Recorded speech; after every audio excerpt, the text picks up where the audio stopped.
Hindi rin yun umano ang unang beses na may mga pulis na bumisita sa kanilang bahay.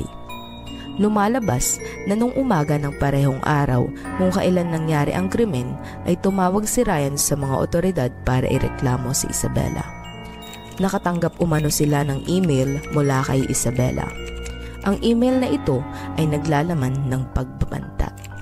Nakalagay umano sa email ang mga salitang, "You will pay." Pagkatapos umanong makita ng otoridad ang email ni Isabela kay Yunmi at Ryan, ay sinabihan nila ang mga ito na pwede nilang palayasin si Isabela sa kanilang bahay dahil ito umano ay nasa wastong edad na. Matapos makita ng otoridad na kalmado na si Yunmi, ay umalis na ang mga ito. Nang makaalis ang mga ito, tinawagan ni Yunmi ang ama ni Isabela na si Robert para ipaalam ang nangyari.